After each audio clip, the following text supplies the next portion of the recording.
ang kaluluwa ng nagpakamatay. Noon ay napasigaw na lamang si Irish nang makita ang pagtanapon ng babaeng nabangga ni Eric. Sa lakas ng impact, walang salang patay ang biktima. Sa isip-isip ng dalaga, Diyos ko, Eric! Nakabangga ka! Hindi ko sinasadya. Bigla na lang siyang sumulpot sa gitna ng kalsada. Nakita mo naman, di ba? Nakita mo? alam naman ni Irish na walang kasalanan ng boyfriend niya. Patag ang kanilang takbo.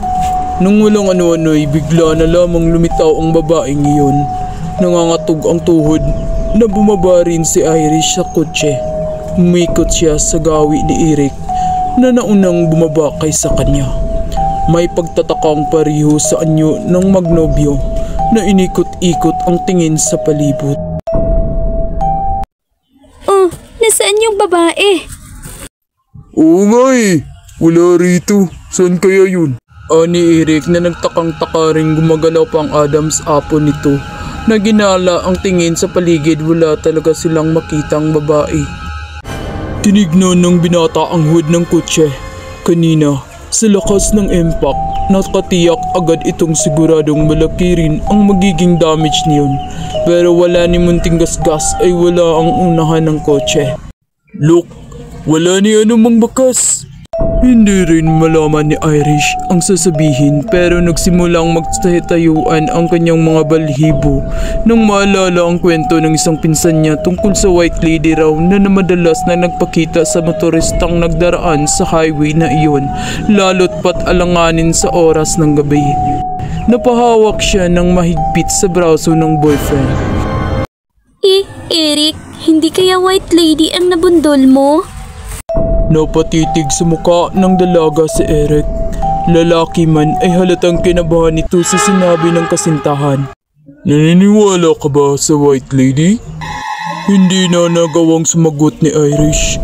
Halos manigas kasi ang kanyang panga sa nakitang nakatayong ilang metro ang layo sa kanila.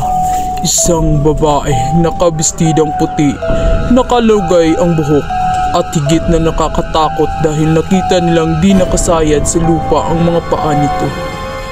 Diyos ko, Eric! White lady! Halika na! Pinaglalaruan tayo! Dali! Pasok tayo sa sasakyan! Halos lipa rin ng dalawa ang distansya nila sa kotse pero higit na nakapangilabot ang sumunod na pangyayari. Nasa loob na ng kotse may huwagang babae. Nag-hysterical si Irish pagkunwaring hinimatay. Mabuti na lamang at nadaanan sila roon ng mga biyahero ng gulay. Hinintuan ng mga ito ang magkasintahan dahil inakala ng mga ito na naaksidente sila. Nakahinga ng maluwag si Eric dahil nagkaroon sila ng mga kasama sa gitna ng isang nakakatakot na karimlan. Nagkwento si Eric sa mga biyahero. Abaiho, baguhan ba kayo rito? Aha, may dinaluan lang kaming party at medyo ginabi kami. Papunta ko kaming Manila, dito lang kami dumaan dahil shortcut. Napailing na lamang ang isang may edad ng lalaki kasama ng mga biyahero. Baguhan pala kayo nito eh. Yung white lady rito ay talagang nagpapakita sa mga bago palang nagdaraan dito. Nanginginig pa rin si Irish dahil sa matinding takot.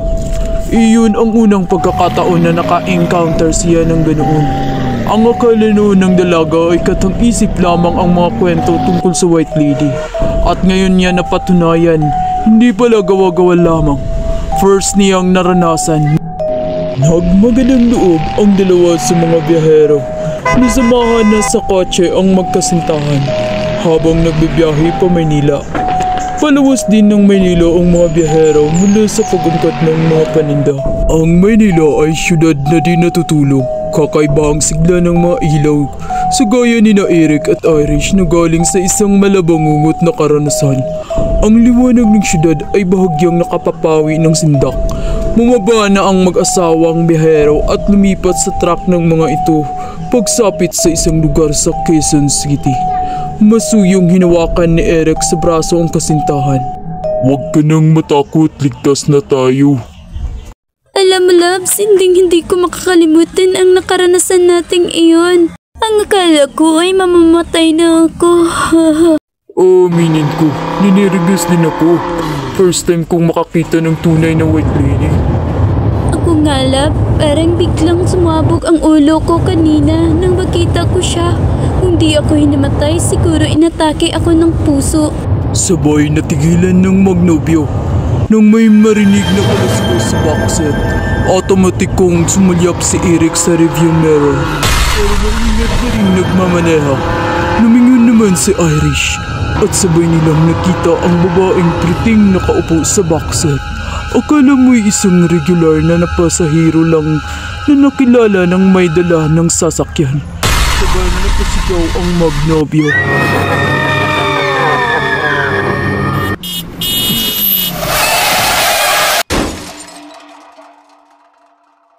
Na-hysterical si Irish at mas matindi ang takot na naramdaman niya sa ikalawang pagkakataon. Nawala na ng kontrol sa manibela si Eric. Pagkuhay sumunod na ang nakakangilong kalansingan ng nayuping lata at bakal, kasabay ang tunog na nabagsak sa mga salamin nang sumalpok ang kotse sa isang kasalubong na AUV. Dead on the spot si Irish sa aksidente ngayon. Bali ang braso at may malaking putok sa noo si Eric. Ngunit nakaligtas ang binata. Walang gustong maniwala sa mga pahayag ni Eric nang magpagbalikan siya ng malay. Ang opinyon ng mga investigador. Pati na ng driver ng AUV, posible raw nakatulog si Eric habang nagmamaneho. Lalo't pat nagaganap ang aksidente pasado hating gabi. Hindi ako nakatulog. Gising na gising ako at nagkukwentuhan pa kami ni Irish nang makita namin ang babaeng yun sa boxset. Sa sobrang takot, inawalan ako ng kontrol sa manibela. Naka-wheelchair si Eric nang ilibing si Irish. Iyak siya ng iyak habang nakatunghay sa bangkay ng nobya. Lalo na nang naroon man sila sa Memorial Park. Sinisi ni Eric ang white lady na mula sa National Highway sa bayan ng Baras ay sumama pala sa kanila hanggang sa Maynila. Kundi dahil sa pagsulpot nito, hindi naman sila maaksidente. Ibig maliwanagan ni Eric kung bakit sila pa ang piniling takutin ng white lady. Sa dami ng mga motorista, bakit sila pa ni Irish? Nang ganap na magiling na natagpuan ni Eric ang sarili na nasa mismong highway kung saan unang pagkakita sa kanila ang white lady. May munting takot sa kanyang dibdib, ngunit nagpakatatag siya. Kung sakaling muling magpapakita sa kanya ang white lady, ay may gusto siyang itanong, ngunit bigo siya sa kanyang pakay. Hindi na nagpakita sa kanya ang white lady. At isang matandang residente sa lugar na iyon ang kanyang nakausap, na kahit papaano'y nakapagbigay ng malabong sagot sa kanyang mga tanong. Noong araw ay may babae rito na ikakasal na sana sa nobyo. Nakahanda na ang lahat para sa kanilang kasal. Ngunit ang nobyo ay pinatay ng binastid na manliligaw ng babae. Sa paghihirap siguro ng kalooban, nagpakamatay yung babae. Nasuot pa yung trahing isusuot sana na di matuloy na kasal nila. Napalunok si Eric na nakadamit pagkasal nga ang nagpakitang babae sa kanila ni Irish. Sinabing kondidado ang kaluluwa ng mga taong kinikitil ang sariling buhay. Kaya narito pa rin sila sa lupa gumagala. At may marahil ang kaluluwa ng babaeng yun ang gumagambala sa inyo ng kasintahan mo. Maaaring nainggit dahil masaya kayo. Kung sino ka mang babae ka, sana'y manahimik na ang kaluluwa mo. Usal ni Eric sa isip. Habang nagmamaneho pa uwi, kinausap niya sa isip ang babae. Nang biglangan niya itong makita sa tabi niya. Napanganga si Eric. Nagulat imbis na preno ang kanyang tapakan ay sa silyador dumiin ang kanyang kanang paa.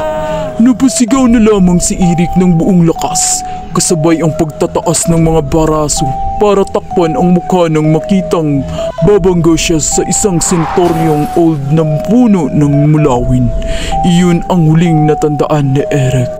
At iyon ang kanyang wakas. Mga kakarig GTV, kung nagustuhan nyo ang ating kwento sa araw na ito, huwag nyo kalimutang isubscribe ang aking YouTube channel at i-click nyo ang notification bell para palagi kayong updated sa susunod nating story. Huwag nyo kalimutan ding i-like ang aming video na ito at i-comment and i-share. Bye everyone and God bless. Maraming salamat sa suporta.